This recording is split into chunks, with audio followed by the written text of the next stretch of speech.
Bonjour à tous et bienvenue sur ma chaîne YouTube. J'ai décidé de créer cette chaîne car je suis un grand passionné de faits divers, notamment sur les grands criminels et tueurs en série de notre époque.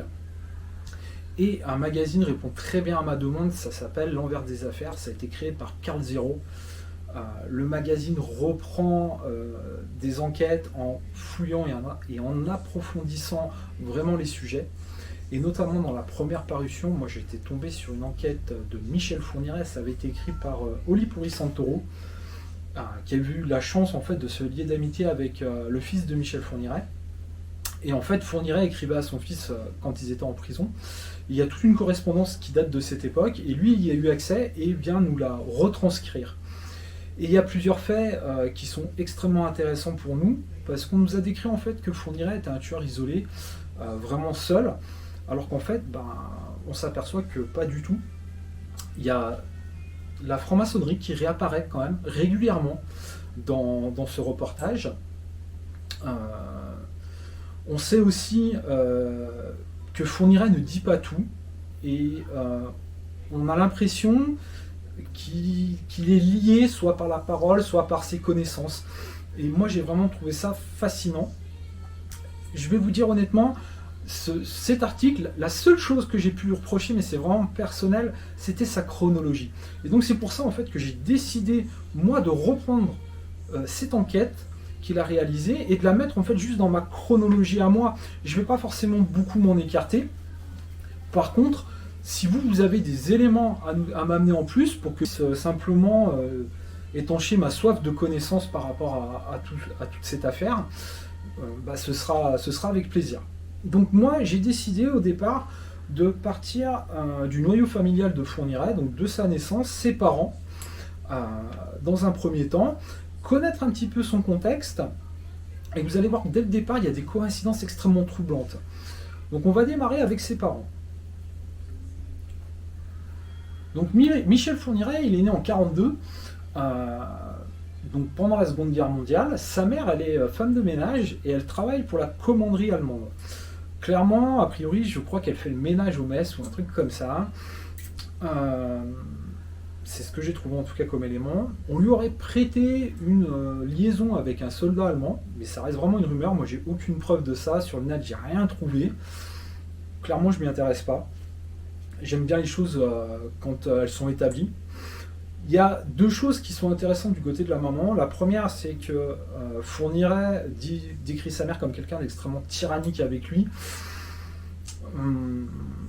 Et la deuxième chose, il dit qu'il aurait été abusé sexuellement. Fourniret a un frère et une sœur. Et son frère, notamment, dira que c'est totalement faux. Fourniret n'a jamais été abusé. Il dit que ça se serait produit entre l'âge de 6 et 7 ans.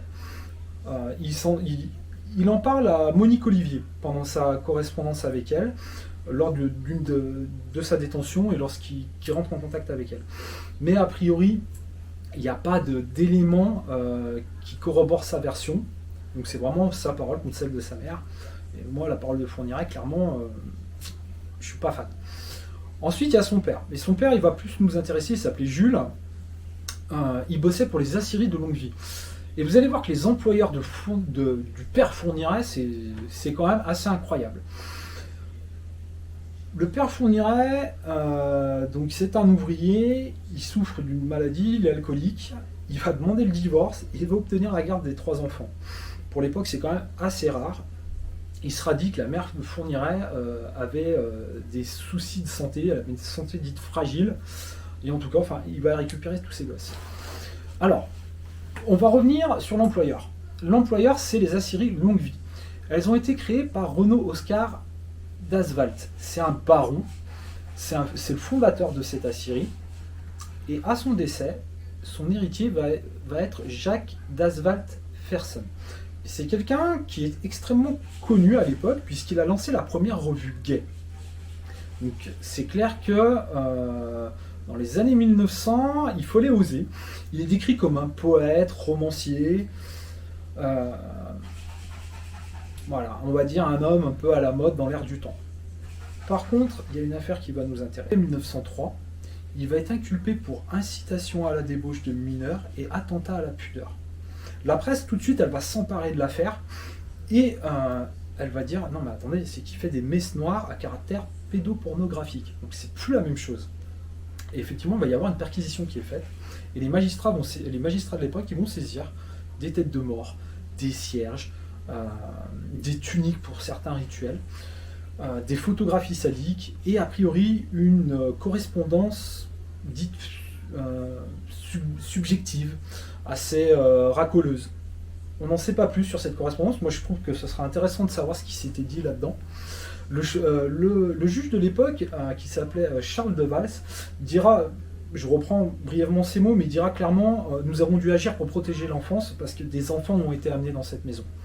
Lors de son procès, en fait, en 1903, il va dire oui, c'est vrai, il va reconnaître les faits. Vous pourrez lire dans le magazine justement de quoi il est réellement accusé et ce qu'il a fait, puisqu'il le dit, j'ai pas envie de rentrer dans des détails sordides.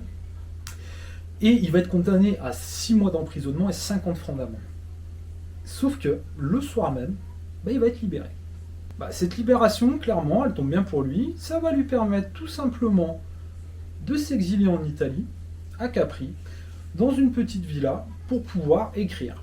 Donc il va publier un bouquin. Il faut savoir que dans cette villa, il y a une jeune femme qui a été découverte, enfin, le corps d'une jeune femme a été découvert, mort. On n'en sait pas plus. Ce qu'on sait par la suite, c'est qu'il va décéder en 1923 d'une overdose de coke, et que c'est son amant de l'époque, Nino Cesarini, qui va hériter de l'intégralité, pas de l'intégralité, mais d'une grande partie de sa fortune, et notamment une partie des aciéries de longue vie où travaille le père Fourniret. Donc on va repartir dans le passé, et je vais vous parler de 4 personnes. Le premier, c'est Georges Cornot, qui est un homme politique sous la Troisième République très en vogue. Il est aussi le patron du journal Le Petit Ardennais à l'époque.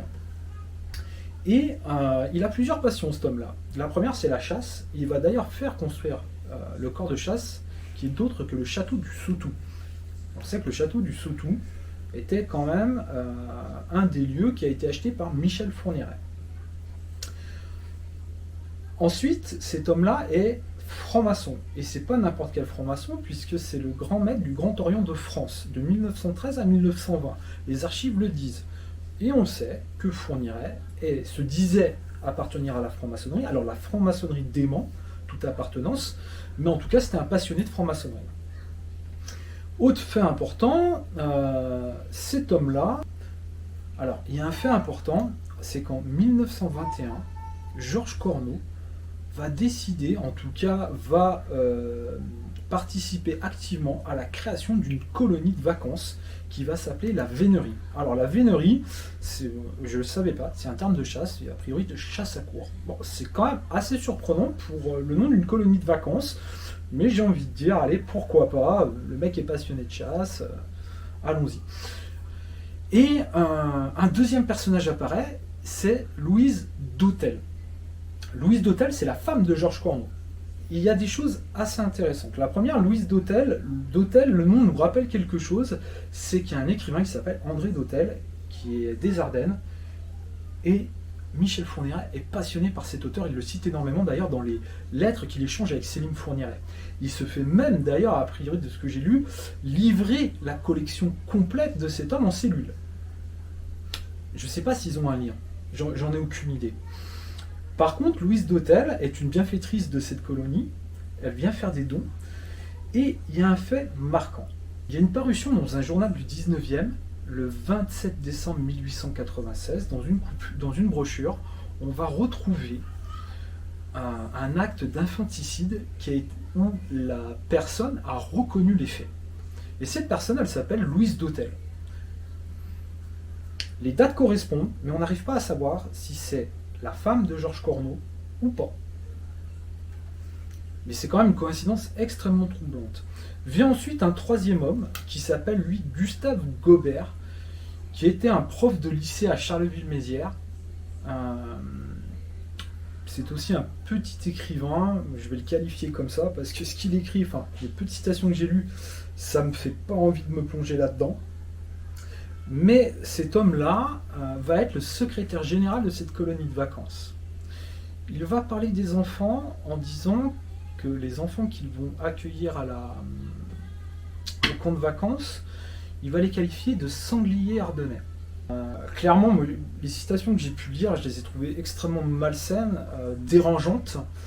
Et il reprend régulièrement des symboliques de chasse quand il parle de ses gosses. Enfin, moi j'ai trouvé ça extrêmement malsain.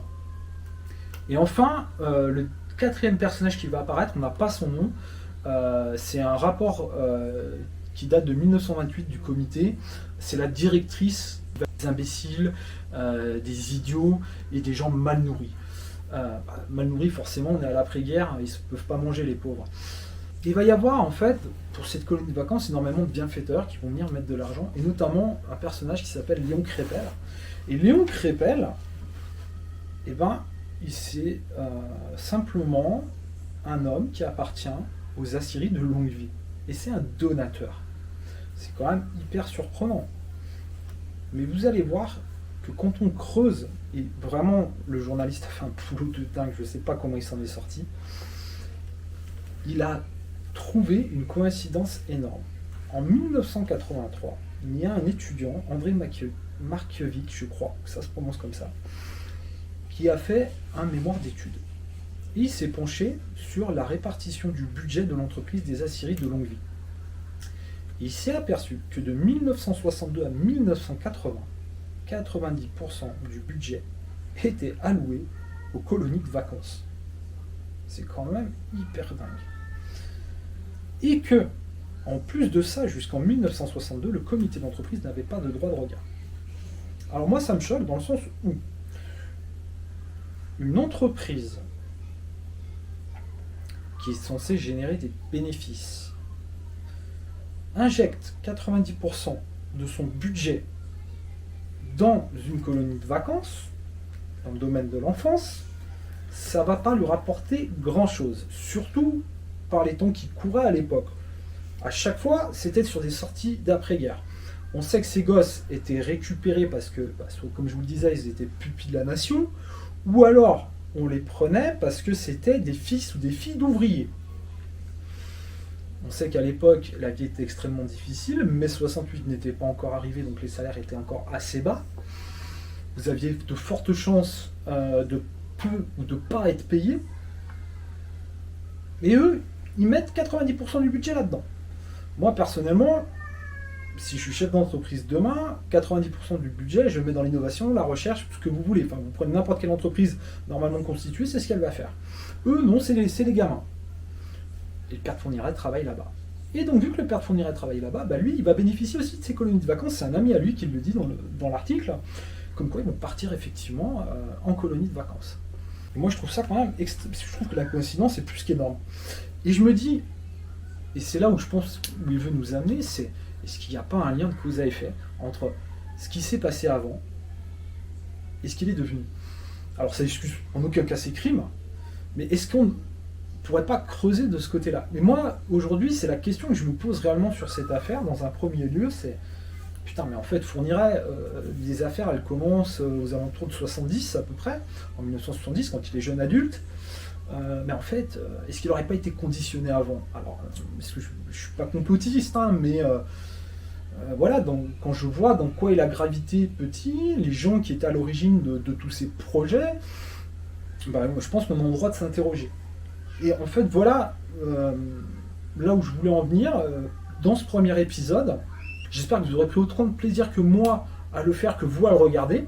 N'hésitez pas à mettre en commentaire si vous avez plus d'éléments sur les sujets que j'ai pu aborder, s'il y a des choses que vous voulez que j'aille chercher, peut-être plus creuser, et puis sur la vidéo par elle-même, n'hésitez pas en tout cas à me dire tout ce qui vous passe par la tête.